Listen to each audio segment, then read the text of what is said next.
একদিন একটি জঙ্গলে দুটি হরিণ আর তাদের বাচ্চা থাকত।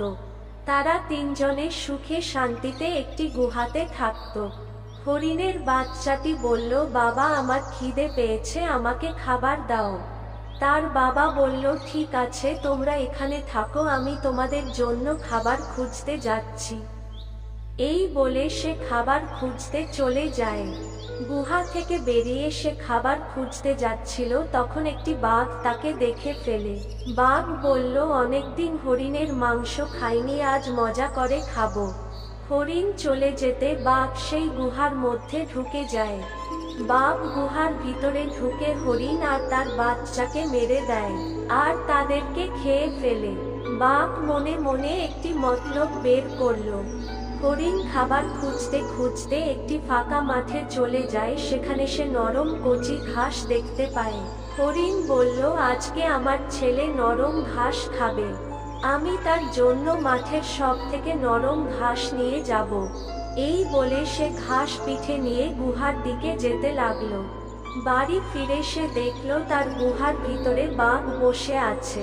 হরিণ বলল, তুমি আমার বাচ্চাকে মেরে ফেলেছো। বাঘ বলল, তোমার বাচ্চা এখনো বেঁচে আছে। তোমার বাচ্চাকে যদি দেখতে চাও তবে প্রত্যেক দিন আমার জন্য খাবার নিয়ে আসতে হবে। হরিণ বলল, ঠিক আছে, আমার বাচ্চাকে মেরো না, আমি তোমার জন্য খাবার নিয়ে আসব। সে প্রত্যেক দিন অনেক কষ্ট করে বাঘের জন্য খাবার নিয়ে আসতো। একদিন হরিণ যখন খাবার খুঁজতে যায় তখন গরুর সাথে তার দেখা হয়। হরিণ গরুকে সব কথা বলে দিল। গরু বলল, বাঘ আমার বাচ্চাকে মেরে আমাকে তার জন্য খাবার নিয়ে যেতে বলতো। ও তোমার বাচ্চাকে মেরে দিয়েছে। হরিণ বলল, আমাদের বাচ্চাকে মারার বদলা আমরা নেব। সেই গাছে একটি পাখি বসেছিল, সে বলল, আমি তোমাদের সাহায্য করব। আজকে হরিণ বাঘের জন্য কিছু খাবার নিয়ে যায়নি।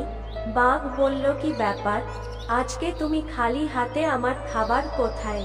হরিণ বলল, আমার সাথে বাইরে চলো, খাবার বাইরে আছে।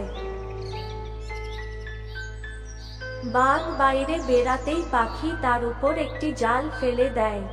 বাঘ সেই জালে আটকে পড়ে আর সেখান থেকে বেরোতে না পারায় সেখানে পড়ে সে মারা যায়।